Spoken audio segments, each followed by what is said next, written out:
আছো তোমরা সবাই? আজকে আবার আমি নিয়ে চলে এসেছি একটা নতুন ব্লগ। সকলকে জানাই অক্ষয় তৃতীয়া। তো তোমরা আমার পোস্ট থেকে নিশ্চয়ই বুঝতে পেরেছো যে অক্ষয় তৃতীয়ায় আজকে কিছু একটা বিশেষ ব্লগ আসতে চলেছে। তো আজকের ব্লগটা হচ্ছে আমার জেঠুর বাড়িতে প্রত্যেক বছর অক্ষয় তৃতীয়ার দিন হরিনাম হয়, নাম সংকীর্তন। তো সেটাই তোমাদের সাথে আজকে শেয়ার করবো। আর দিস ইজ মাই লুক। আমি আমার ডিটেলিং গ্রুপ থেকে নিয়েছিলাম এই ড্রেসটা, তোমরা অলরেডি আমার ব্লগে দেখে নিয়েছো। তো আজকে আমি সেটাই করেছি। তো আজকে আমার লুক। আর দেখতে পাচ্ছ তোমরা এই যে কালা টিকা দিয়ে দিয়েছে হচ্ছে আমি রাঠা পারতে যাওয়ার নমুনা। তো যাই হোক, তো আমি সেরকমভাবে কিছু শেকআপ করিনি, যেহেতু এই স্কিনে এটা হয়েছে, জানি না যদি বাই চান্স কিছু হয়ে যায়, তো সেই কারণে জাস্ট নর্মাল সাজুগুজু করেছি। তো কেমন লাগছে আমাকে অবশ্যই কমেন্ট করে জানিও। তো চলো বাকি ব্লগটা দেখতে থাকো। 2000 years later. তো বন্ধুরা, এটা ছিল সকালে খাওয়ার সময়। সকালে হচ্ছে তোমার ছিল মেনুতে ছিল মুড়ি, ঘুগনি আর বোঁদে, যেটা হরিনাম বাড়ি স্পেশাল। এখানে দেখো মেজো ঠাম্মা রয়েছে, নমা, আর ওখানে যে রয়েছে জেঠু, এটা একটা কাকিমা হয়।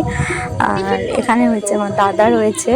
তো ওকে তো সবাই চেনো, আশা করছি সবাই ব্লগে দেখেছো। এটা হচ্ছে মেজো জেঠু, কত কাজ করছে দেখতেই পাচ্ছ। আর এই হচ্ছে পেতনিটা। যাই হোক, তো দাদা মুড়ি খাচ্ছে, তা ওকে প্রচুর রাগাচ্ছি, হাসাচ্ছি। তো বাকি ব্লগটা তোমরা দেখতে থাকো, বেশি কথা বলবো না। যাই হোক, তো চলো দেখে নাও।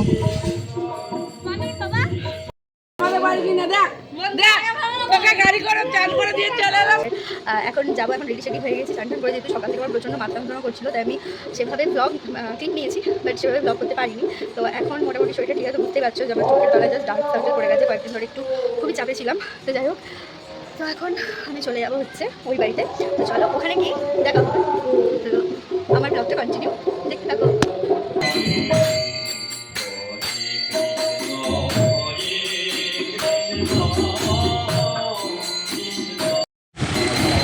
আর এখানে তোমরা দেখতে পাচ্ছ, এখানে রয়েছে আমার 3 দাদু এবং তাদের বাবা মা। তো প্রত্যেক বছর হরিনামের সময় হরিসভার পাশে ওনাদেরকে রাখা হয়।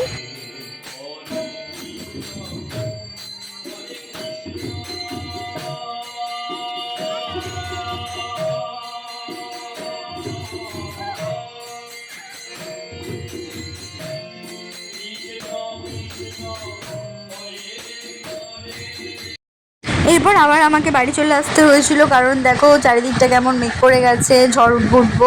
তার জন্য দরজা জানলা সব খোলা ছিল, সেগুলোই বন্ধ করার জন্য এসেছিলাম। আর এখানে দেখো আমি দুটো টবে পেন্টিং করেছি। আমি ওইসব পারি না, মানে আমার দ্বারা একদমই হয় না। তো যেরকম ইচ্ছা, যেরকম মনে এসছে সেরকমভাবে করেছি। আর দুটো নটরমণি গাছ লাগিয়ে দিয়েছি। তো দেখা যাক, ফুল হলে তোমাদের সাথে শেয়ার করবো। তো আবার আমি চলে এসেছিলাম এখানে খাবার। এখানে কী কী রান্না হয়েছে, প্রত্যেক বছর যেহেতু ভোগ দেওয়া হয়, এখানে ছিল সাদা ভাত, এখানে ডেঙ্গু ডাঁটার তরকারি, পটল আলুর তরকারি, ডাল, আমের চাটনি, আর হচ্ছে পায়েস ছিল। প্রত্যেক বছরই এই ভোগটা আমাদের দেওয়া হয় এখানে, আর লোকজনকে খাওয়ানো হয়। তো সেই ক্লিপটা তোমাদের নিতে পারিনি, কারণ সেই সময় প্রচণ্ড পরিমাণে ঝড় এসে উঠে গেছিলো। তো তোমরা একটু হরিনামই দেখে নাও, আর কি করবে।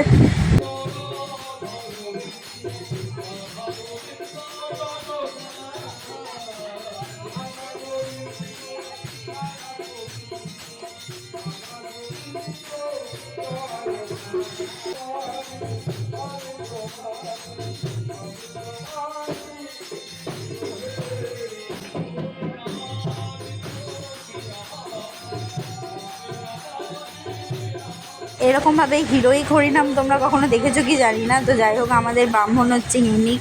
তো ওনার তুমি আমারই করতে গিয়ে, বা মানে আমি মজা করেই বলছি আর কি, যে মেন ঝড়টা উঠলো। আর দেখো বন্ধুরা, প্রচণ্ড ঝড় উঠে গেছে। আর এই তিরপলটার কি অবস্থা! অ্যাকচুয়ালি যারা প্যান্ডেল করতে এসেছিলো, তো তারা অনেক গাফিলতি করে, মানে ফাঁকিবাজি করে কাজটা করে দিয়ে গেছে একদম উল্টোপাল্টাভাবে, যার জন্য তিরপল পুরো ছিঁড়ে গেছিলো। তো সেখানে আর খাওয়ানো হয়নি, তাই বাড়ির ভেতরেই সবাইকে খাওয়ানোর ব্যবস্থা করা হয়েছিল। আর দেখো পুরো আকাশটার কী অবস্থা! তো যাই হোক, তো খাওয়ানোর ক্লিপ তো আমি আগেই বললাম যে সেভাবে আমি নিতে পারিনি, তাই খেতে বসার সময় ক্লিপ নিয়েছি। আর তোমাদের তো আলাদা করে মেনু দেখানোর কিছু নেই, আগেই দেখিয়ে দিয়েছি কী কী মেনু হয়েছিল। তো সব খাবারই খুবই সুন্দর হয়েছিল, যেহেতু ভোগের খাবার, সেটা সবসময় অমৃত সময়। তো যাই হোক, আমরা খাওয়া দাওয়া করার পর এবার বাড়ি চলে এসেছিলাম। আর বাড়িতে দেখো ততক্ষণে অলরেডি বৃষ্টি শুরু হয়ে গেছে। আর এই দেখো আমার পদ্ম পাতাগুলো কী সুন্দর বেড়ে উঠেছে, অনেক পদ্ম পাতা বেরিয়েছে। আর ওই দেখো পদ্মপাতার নিচে একটা ব্যাঙ লুকিয়ে আছে, ব্যাঙটা ওইখানেই থাকে। তো বৃষ্টিতে বেশ সুন্দরই লাগছিলো দেখতে। আর বিকেলের দিকে আমি আমার উর্বি আর আমার বোন মিলে বেরিয়েছিলাম একটু পাশের গ্রামে কালী পুজোর মেলা দেখতে। আর এখান দিয়ে যেতে যেতে দেখো সানসেটের একটা সিনেম্যাটিক ভিউ আমি নিয়ে নিয়েছি। তো অলরেডি আমরা পৌঁছে গেছি। আর দেখো লাইটিং করেছে, তো চলো তোমরাও আমাদের সাথে মেলা ঘুরে আমরা নাও। ভিডিওটা করছি বলে লাইটটা দাঁড়িয়ে দেখাবো। চলে এসেছি মেলাতলা এদিক দিকে, কিন্তু আমরা কিছু আজকে খেতে পারবো না, কিন্তু ওইখানে যেতে হলে যদি সরাজ করে পড়ে যায়।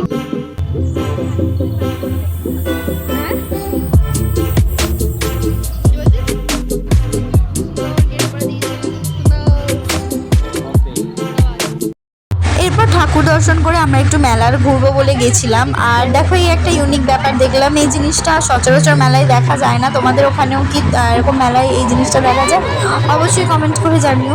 আর তারপর আমরা চলে গেছিলাম মেলার দিকে। এবার জিলাপি, বাদাম ভাজা সব কিছু স্টল বসেছিল, এগুলো তো কমন ব্যাপার মেলায়। তো যাই হোক, মেলায় অনেক মেলায় বসেছিল, অনেক জিনিস বিক্রি হচ্ছিলো। বাট এখন না আর ছোটোবেলার মতো ওই এটা কিনবো সেটা কিনবো বলে আর বায়না করি না। সত্যি আমরা কত বড় হয়ে গেলাম, আর মেলাতলায় সেভাবে কিছু জিনিস কিনতেই আর ইচ্ছা করে না।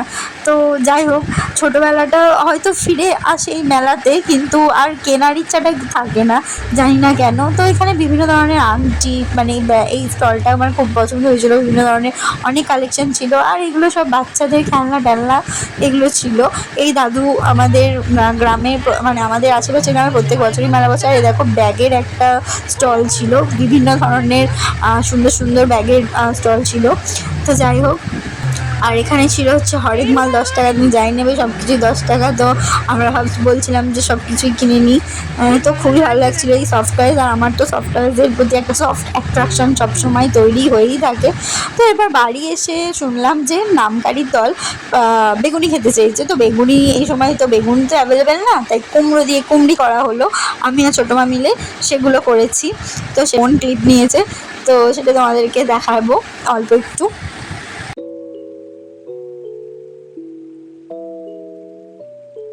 আর এদিকে শুরু হয়ে গেছিলো রাতের রান্নাবান্না। রাতে হয়েছিল হচ্ছে আলু পোস্ত, ডাল আর ভাত, যেটা আমার খুবই ফেভারিট। যে কোনো অনুষ্ঠানে এই আলু পোস্ত ডাল ভাতটা আমার খুব ভালো লাগে, কেন জানি না, বেশ টেস্টটাই অন্যরকম লাগে।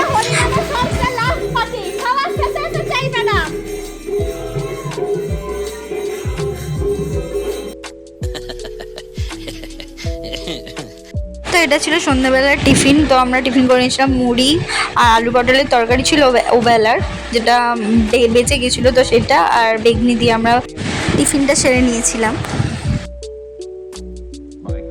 তো ভেবেছিলাম সন্ধ্যা আরতির ভিডিওটা আমি তোমাদের সাথে শেয়ার করবো, বাট সেটা আমি করতে পারিনি, কারণ আমার খুব শরীরটাও খারাপ লাগছিলো। আর অনেক দিন পর ভাই বোনেরা সবাই মিলে একসাথে হয়েছিলাম, তো সে আড্ডা দিতে দিতে সেখানে আর যাওয়া হয়নি, ক্লিপ নেওয়া হয়নি। তো একেবারে রাতের এই যে ডিনার সেরে নিয়েছি। তো যাই হোক, আমার ভিডিও এই পর্যন্তই। ভালো লাগলে অবশ্যই লাইক অ্যান্ড সাবস্ক্রাইব করে দিও। আজকের মতো বিদায় জানালাম, আবার নতুন কোনো ভ্লগে তোমাদের সাথে দেখা হবে। তো চলো, ততক্ষণ সঙ্গে থাকো।